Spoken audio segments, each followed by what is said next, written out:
Well, I promised I would show my wedding card, so I created this on the Cricut Maker, and Anna Griffin, of course, is presenting it on HSN. Here's the final card, and I'm going to kind of walk you back on how I incorporated some fabric into this design. So to begin with, I grabbed, believe it or not, an old sheet. I just had an old clean white sheet, and I thought, well, I don't need it. You don't have to worry about really cutting the edges because the Cricut's going to do all the work for you. Obviously, I ironed it. You want it nice and flat before you're going to put it on the sticky mat that comes with the Cricut Maker. All right, now in Design Space, here's what I do. I went to Images and I just typed in wedding dresses. And there is so many options, which is what I love, especially if you have like all access. That's what I'd recommend if you can swing it. So I find a really cute one right here. You'll see, I'll click on it. And I love this one. I thought it was simple, but I envisioned it that it would turn out well as a dress in fabric. So now I got the dress and I decided to make a duplicate because I know I'm going to need two pieces. The left is going to be the cardstock, the right's going to be the fabric skirt. And what I did is over to your right in the layouts, you can hit that little eyeball and eliminate pieces and images that you don't want. Now on the duplicate, I'm actually increasing the size of it so that I know I can have a flowy skirt. And I think it's kind of important to keep that proportionality. I unlocked it on the left-hand corner to have more versatility, but I do think you want to stick with the same pattern. So again, all the proportions are correct when you go to cut it out. So now what I'm doing is I'm going over and I'm just making some final adjustments. See the little eyeballs? When you click on those, it's basically hiding things. It's still going to be there. It's just getting rid of things that I don't want the Cricut machine to see when I go to cut. So I eliminated the cloth dress to begin with. Just hid it it's still there, but I just hid it from the machine. So now I'm going to go in and I'm actually checking my mats to make sure I have all three pieces that I'm going to cut of the cardstock portion. The first one's going to be white. I ended up cutting the collar out, although I didn't use it, so you're not going to see that. And the last one's going to be black, and that's basically the layers. So we're going to start with the white top. And this is how it just begins. It's pretty easy. When you go, it says please continue, and you have to click what machine. I've got a couple machines hooked up to it. So now I click on the Maker, and it recognizes that, and I love this part. Instead of having a dial on the machine, now you just pick your material and the depth and all the things it needs to know to cut it automatically adjust for that. So here you can see I'm setting it as a light cardstock, 60 pounds. And then of course you're going to load the tool and the mat. And then of course it's going to start cutting it. So now it's loading it, and now here it goes. The Maker starts doing its cool thing. I sped it up so you can kind of get through it faster. But it's really neat to see how this Maker works. It's a brilliant system. So I get it all cut out, or well, it cuts it out. I didn't do anything really. And here it is. This is the actual top layer of my white wedding dress that I'm making for my card. And I use my little Cricut tools and I scrape that off. And I'm going to put it aside. Then I basically went back and did the next step, which is obviously the black layer, which is the background layer. And again, just same thing, cut it out, just follow the instructions on screen, and there is the background black layer. Now I'm going back and now I want to cut out the fabric layer. So it was all there, remember? I'm just unhiding it now by re-clicking those little eyeballs. And you can see I'm getting rid of the layers I don't want. I actually go too far to the back layer and I thought, no, you know what? I think I want the purple layer. Proportionally, I thought that was going to be a better size and a better fit. Then here it is. I'm going to cut it out. What happens again is it's going to recognize which machine you're going to tell which machine to go to if you have more than one hooked up to your computer. And this time I'm picking cotton. So it's cotton fabric that I used. And you can see it defaults to it. Press and go.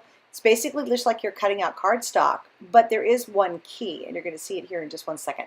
You got to put that new rotary blade in there. That blade's really easy to pop in there. It just fits magically.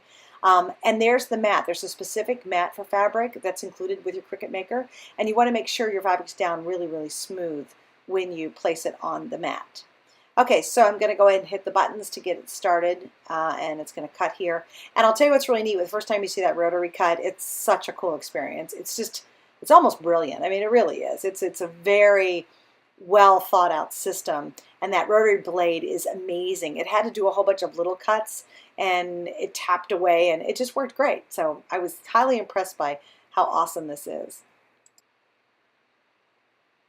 And then, of course, we're all done. And you're going to see it reveal. And again, just like on my other video, if you saw it making the flower card, the very first thing I did, it just cut it out beautifully. I was absolutely thrilled with the results. Okay, so now I'm going to put all the layers together. So here it is. There's the black base layer. There's the white layer. Now you'll see me fiddle with that collar and then I end up not using it. Now here's what I'm doing here. I'm actually just cutting off the top section of the fabric because I really just want to work with the skirt because I want the combination of the cardstock and the skirt. Now here's where I think the proportionality works pretty good because it's basically the same shape, just a little bit bigger. And again, this is brand new. I've never done it before, so I'm kind of fiddling with it just to kind of figure it out, and I wanted to do it exactly how you'd probably have that experience of doing it so you could see some of the things that happen. Get out the hot glue, yay, and now you actually almost act like you're on Project Runway. It's a little bit of draping. I'm just doing it with hot glue because I wanted to make sure I had movement in the fabric and in the skirt so it really bellowed out from the cardstock. And it was pretty fun trying to figure this out actually. And I think when I do my next one, obviously it's going to go a whole lot faster, but I really do want to show you the true experience of what it's like to work with this for the very first time and just you trying to make an idea work. Okay, so again, more hot glue. I sped it up a little bit so we can get through it, but I'm hot gluing down, and I thought it was cool to go down the sides next because now you could work with the draping individually. Now, here's what I did at this point. I went in and I almost just like tacked it. And you don't see the glue, and I'm using see that I'm bringing out that little scraper tool. I'm scraping off most of the glue so it's not a big, long, globby piece. It's just a little flat piece. I'm using hot glue because it's so sturdy. Also, too, please make sure you have really sharp scissors. I didn't, and I had a heck of a time trimming the bottom of that. It looked terrible. So what did I do? I had to embellish it. Of course, here's Sparkle Sparkles. These are stick-ons that I have. I love them. I got them from a craft store locally. And I just wanted to make sure, you know, it made the dress really pretty, and I think everything looks better when it has a little sparkle to it, of course, right? Okay, now I'm actually going to put this on to the base, so there it is. A little black was showing, so I just cut off the extra black. Now here's where I bag the little neck part, and I decide, no, we need more sparkles. And so you see me attaching stick-on little rhinestones to the top of the dress. All right, now I wanted to add some clear rhinestones to the actual dress itself. And again, these are just adhesive ones. Then finally at the bottom, I just didn't like that raw edge. Had I not messed with it, the Cricut actually cut it out very cleanly, but I decided to mess around with it. So of course I had to fix it, and thus the ribbon came in handy, but it worked pretty good. All right, so here I am putting it together, and what I wanted to do a really pretty background. This is a Cuttlebug circular grid embossing folder from Anna Griffin, and you know, I ran it through my Cuttlebug, and it just made a really beautiful textured background. I have a basic white cardstock for the card itself, and now a whole bunch of tape to put it all together. So here we are in the home stretch. I layered down the first layer, and then of course I'm putting on the dress. And then finally, I have a word that says Hugs and Kisses XOXO, and I used dimensional sticky tape to raise it up a little bit higher. And then finally, ta-da, there it is. Personally, I thought it turned out really, really good. It was so much fun using the Maker to create the entire dress and then combining cardstock with fabric to give it such dimensionality. If you missed the original video, you have not seen the Maker come straight out of the box, check it out. I'll put a link right here. Also, too, please subscribe. Hit my face right there and subscribe to my YouTube page. And if you can, please share it on your Facebook page and on Pinterest. Thank you so much for watching, and I hope you have an awesome, awesome day.